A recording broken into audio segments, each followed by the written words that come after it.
گلابی کاغذ۔ قلم بھی کیسا شیر بہادر سپاہی ہے، بنا ڈرے بنا گھبرائے بڑی سے بڑی سچائی لکھنے سے نہیں رکتا۔ را سین شین میری پسندیدہ لکھاری ہیں۔ انہوں نے ایک جگہ لکھا تھا کہ لذت دنیا میں یہی بڑی خرابی ہے، دل من چاہے خوابوں کے سوا کچھ دیکھنے پر مائل نہیں ہوتا۔ اپنے ایک مشہور کردار کی بانی ان کا یہ جملہ سنہرے لفظوں میں لکھے جانے کے قابل ہے کہ ایسے خواب جو آنکھوں کے دل دیکھیں بڑے لگام ہوتے ہیں، ان پر بروقت قابو نہ پایا جائے تو عمر بھر کی کمائی عزت خاک کرنے میں دیر نہیں لگاتے۔ اس جملے کی پائیداری اور سچائی کا اندازہ مجھے کاجل بھری آنکھوں کے ایسے ہی ایک خواب سے ہوا، جنہوں نے پھولوں کے موسم میں ایسا عجب گل کھلایا جس نے میرے 14 طبق روشن کرتے ہوئے مجھ گلفام کو صحیح معنوں میں گلفام سے سیاہ نام بنانے میں کوئی کسر نہیں چھوڑی۔ یہ بات کہنا آسان ہے کہ گناہ کی کالک صورت بگاڑ دیتی ہے، مگر اس بات کا فیصلہ بہت مشکل ہے کہ گناہ ثواب کی درست پہچان کیسے ہو۔ جس معاشرے میں ہم رہتے ہیں وہاں ہر من چاہی خیر چیز کو ثواب اور ہر خلاف منشا بات کو گناہ سمجھا اور گنا جاتا ہے۔ کردہ ہے یا نہ کردہ، اس کی فکر کوئی نہیں کرتا، نہ ہی اس بحث میں الجھ کر برباد کیا جاتا ہے۔ زندگی ہوتی تو بھلے ہوتی۔ میری زندگی برباد تو نہیں ہوئی تھی، مگر گھر والوں خصوصاً ابا کی نظروں میں کردار وقتی طور پر صحیح داغدار ضرور ہو گیا۔ کالک تو کالک ہے، اجلے کپڑے پر تھوڑی بھی بہت ہوتی ہے۔ یہ واقعہ بھی ایک ایسا ہی داغ تھا جسے فرصت کی گھڑیوں میں جب بھی بیٹھ کر سوچا تو ندامت ہوئی، نہ افسوس، بلکہ یہ احساس زیادہ ہوا کہ جسے شمار کیا وہ بات ایک خوبصورت حماقت سے زیادہ کچھ نہ تھی۔ اسے مہکتی یاد بھی گنا جا سکتا ہے، کیونکہ جوانی تو ہے ہی خواب رت سہانی، اور گلابوں کے موسم میں گلاب نہ کھلیں گے تو کب کھلیں گے؟ ویسے بھی شاعروں نے ساری عمر یہی کیا ہے کہ وہ جوانی جوانی ہی کیا جس کی کوئی کہانی نہ ہو۔ یہ دنیائے محبت کی واحد کہانی ہوگی جو لکھی جو جوانی نے، مگر ایسے کہ جوانی کو جوانی کی خبر نہ ہوئی۔ اس کہانی کی یاد کا انت ہمیشہ میرے لبوں پر رینگتی ایک دھیمی سی مسکان پھیلا دیتا ہے۔ وجہ کچھ بھی ہو، گلاب کھلا نہ کھلا یہ الگ بات، مگر یہی داغ ہمارے سحرے کے پھول کھلانے کا سبب بن گیا۔ یہ کیا کم ہے؟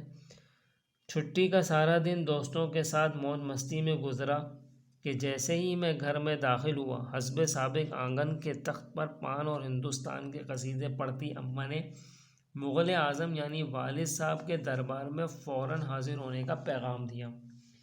خیر تو ہے اماں؟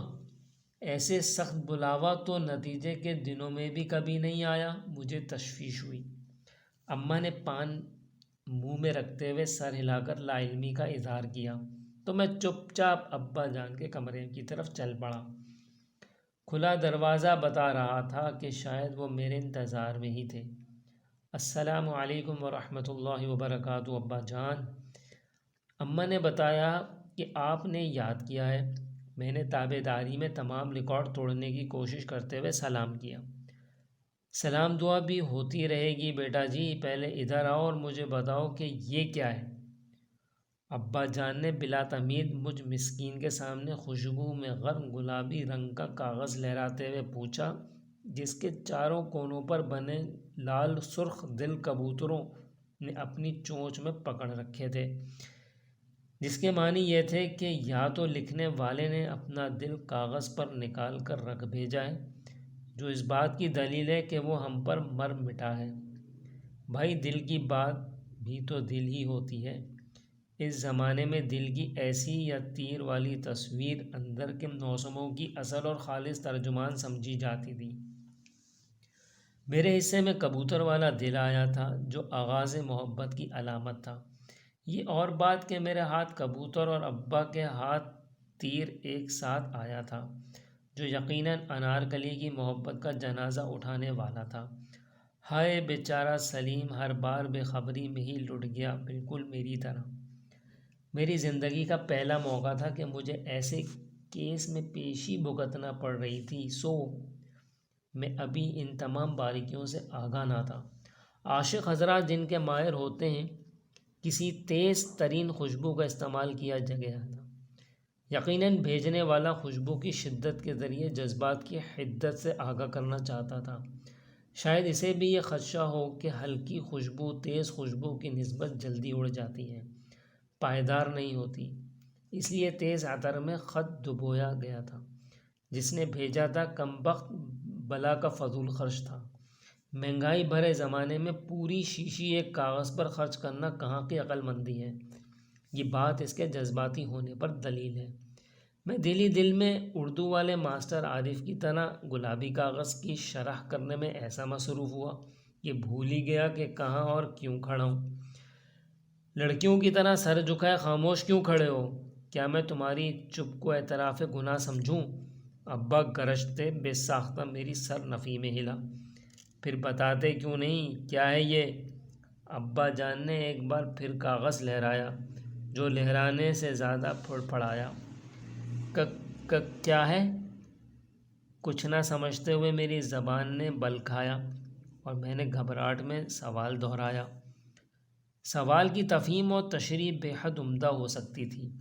تشریح پرچے پر لکھنے کی بات ہوتی تو یقیناً سر عارف مجھے 10 میں سے 9 نمبر تو ضرور دیتے، مگر ابا جان کے سامنے منہ سے ایسا ایک لفظ نکالنا اپنی موت کے پروانے پر دستخط کروانے کے برابر ہوتا۔ حد ادب کا تقاضا بھی تھا اور احتیاط بھی مانع، سو زبان پر گویا قفل لگ گئے۔ میرے باپ مت بنو، بیٹے ہو بیٹے رہو، اور مجھے صاف صاف ساری بات بتاؤ کہ چکر کیا ہے، کون ہے یہ لڑکی، اور یہ سلسلہ کب سے چل رہا ہے؟ ابا جان نے ایک ایک حرف چبا کر کہا۔ لڑکی؟ کون لڑکی؟ کیسی لڑکی؟ لفظ لڑکی سن کر میں یوں اچھلا جیسے بچھو نے مجھے ڈنگ مارا ہو۔ وہی جس نے تجھے بے حیائی سے بھرا یہ دیوان لکھا ہے۔ ابا نے اب کے کاغذ کھول کر میرے اتنے قریب رکھ دیا کہ اس پر لکھی تحریر میں آسانی سے پڑھ سکتا تھا۔ ساجن میرا اس پار ہے، ملنے کو دل بے قرار ہے۔ بڑا سجا سوار کر لکھا ہے۔ ہندوستانی فلم ساجن کا مشہور گانا میرا منہ چڑھا رہا تھا۔ حیا کے ماری میری نظریں زمین میں گڑ گئیں اور مارے شرم کے میرا چہرہ لال ہو گیا۔ اب تو یقیناً پہچان ہی لیا ہوگا نا؟ ابا نے تن سے کہا۔ میں نہیں جانتا یہ کون ہے، کس نے بھیجا مجھے کچھ پتہ نہیں، میں نہیں جانتا اسے۔ میں سچ مچ اچھا خاصا گھبرا گیا۔ بہت خوب، واہ بھائی واہ، کیا عمدہ اداکاری ہے، دلیپ کمار کو بھی پیچھے چھوڑ دیا میرے بیٹے نے تو۔ سچ کہہ رہا ہوں ابا جان، میں کیوں جھوٹ بولنے لگا؟ میرا کسی سے کوئی تعلق نہیں، یہ غلطی سے ہمارے گھر آ گیا ہوگا۔ بیٹا خوبصورت غلطیاں کرنا جوانی کا مشغلہ ہے۔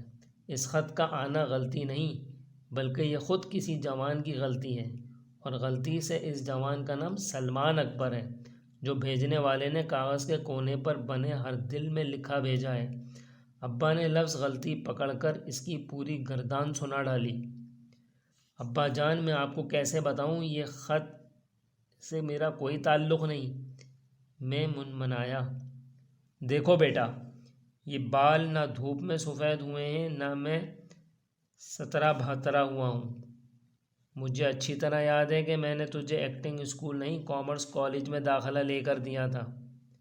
مجھ پر یہ وار بیکار ہیں، ڈرامہ بند کرو اور سیدھی طرح سارا قصہ بتاؤ، ورنہ مجھ سے برا کوئی نہ ہوگا، سمجھے؟ اب کی بار ابا جان کی آواز کی گرج بلند ہوئی۔ ابا مجھ سے قسم لے لیں، میں کچھ نہیں جانتا۔ معاملے کی سنگینی کا اندازہ کر کے میری روح فنا ہو گئی لگی۔ سارا تو سارا خاندان لکیر کا فقیر تھا، جس کھونٹے سے ماں باپ نے باندھ دیا، ساری زندگی اسی کے ہو رہے۔ عشق محبت چھوت کی بیماری تھی، اور میرا خاندان اس حوالے سے ماشاءاللہ تندرست و توانا تھا۔ بڑے بڑوں کو بھی اس سے کوئی واسطہ نہ تھا، لہٰذا مجنون کا مرید پیدا ہونا ابا جان کے نزدیک کس قدر ذلت کی بات تھی، یہ میں سمجھ سکتا تھا۔ میں کیا، ہم سب بھائی اس بات سے واقف تھے، سو کسی نے رائج قانون کو توڑنے کی کوشش نہیں کی تھی۔ اب ایک دم محبت بھرے رقعے کا گھر کی چوکھٹ پار کر کر آنا ایسا دل جلا دینے والا واقعہ تھا جس سے بغاوت کی بو آ رہی تھی، اور بغاوت کی سزا ہر دور میں موت ہوتی ہے۔ یہ اور بات کہ موت کی صورتیں مختلف ہو جائیں۔ مجھے ابھی نہ صرف جینا تھا بلکہ امریکہ بھی جانا تھا، سو موت مجھے کسی صورت قبول نہ تھی۔ مجھے ڈوبنا نہیں تھا، چاہے تنکے کا سہارا ہی کیوں نہ لینا پڑے۔ بڑے بھیا، آپ تو سب جانتے ہیں میں دن رات امریکہ جانے کی فکر میں لگا رہتا ہوں۔ میں بھلا ایسی ویسی حرکت کیسے کر سکتا ہوں؟ آپ ہی ابا جان کو سمجھائیے پلیز۔ میں نے بڑے بھیا کو اپنا وکیل بنایا، جو ابا جان کے پہلو میں چپ چاپ تماشائی بنے کھڑے تھے۔ ابا جان، گستاخی معاف، مجھے بھی لگتا ہے کہ سلمان سچ کہہ رہا ہے۔ میں اس کے کالج آتا جاتا رہتا ہوں، سارے ٹیچرز اس کی تعریف کرتے ہیں اور کبھی شکایت نہیں کرتی۔ ہو سکتا ہے یہ کسی دوسرے کی شرارت ہو۔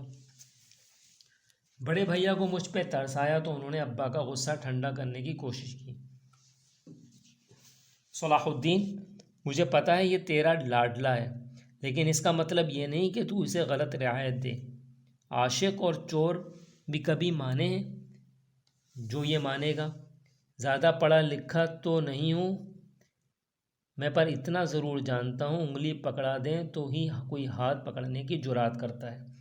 جھوٹی وکالتیں کرنے کی بجائے اس کی فکر ہاتھ سے نکل گیا تو پچھتاوا وہ سب کو سانجھا ہوگا۔ غصے سے سرخ ہوتے چہرے کے ساتھ ابا نے سخت لہجے میں کہا تو مجھے یوں لگا کہ میری ہستی کا سارا دم ریزہ ریزہ ہو گیا ہے۔ جوش غیرت سے میری رگیں پھول گئیں۔ اس لمحے میرا جی چاہا کہ زمین پھٹے اور میں اس میں سما جاؤں۔ ابا جان، میں جھوٹ نہیں بول رہا، آپ تحقیق کر لیں، میرا قصور ہو تو جو چور کی سزا وہ میری سزا۔ میں قسم کھاتا ہوں میں لا علم ہوں، میرا یقین کیجیے۔ اماں نے ہمیشہ یہی سبق دیا ہے کہ جس گھر میں جوان بیٹیاں ہوں، اس گھر کے بیٹے پرائی لڑکیوں کی طرف نظر اٹھا کر نہیں دیکھتے۔ میں بہنوں والا ہوں، بخدا میں نے ہمیشہ اس نصیحت کو ہر قدم پر یاد رکھا ہے۔ پلیز میرا اعتبار کیجیے۔ صفائی پیش کرتے ہوئے میرا گلا رند گیا۔ خدا کرے سلمان اکبر ایسا ہی ہو، تمہیں واقعی ہی علم نہ ہو۔ یاد رکھنا، تجھے پڑھ لکھ کر بڑا آدمی بننے کے لیے باہر کی دنیا میں بھیجا ہے، بڑا عاشق بننے کے لیے نہیں۔ اب تم جا سکتے ہو۔ نام لے کر پکارنا ابا کے شدید غصے کی علامت تھی، اور یہ شدت میرے لیے نہایت غم اور رنج کی بات۔ ابا کے حکم پر میں من بھر وزنی قدم اٹھاتا باہر آ گیا۔ قصہ ابھی اندر ہی تھا۔ کچھ ہی دنوں میں قصہ تو یوں، البتہ قصے کا نتیجہ باہر آ گیا، جو سب کے لیے خوشی کی خبر تھا سوائے میرے۔ میری روح میری انا کی طرح زخمی تھی، کیونکہ ابا جان نے فیصلہ بطور سزا کیا تھا، اور سزا اس بات کی ثبوت ہوتی ہے کہ ملزم کو مجرم مان لیا گیا ہے۔ میرا تعلق ایسے قبیلے سے تھا جہاں محبت کی اجازت اور اختیار کی کنجی بزرگوں کی مٹھی میں ہوتی ہے۔ ہمارے سینے میں دھڑکتے دل کا فیصلہ دوسرے کرتے ہیں۔ کیا کریں کہ ہم اس سماج کے غلام ہیں، جہاں ریت روایت کے نام پر باہمی مفاد کے بندھن چن کے دو جیتے جاگتے انسانوں کو زندگی بھر ایک ہی کمرے میں جینے پہ مجبور کرنے کے سفاک عمل کا نام شادی کہلاتا ہے۔ دنیا کے تمام مہذب معاشروں میں شادی سے مراد خوشی ہے، جو گلاب موسموں سے ملن کا نام ہے۔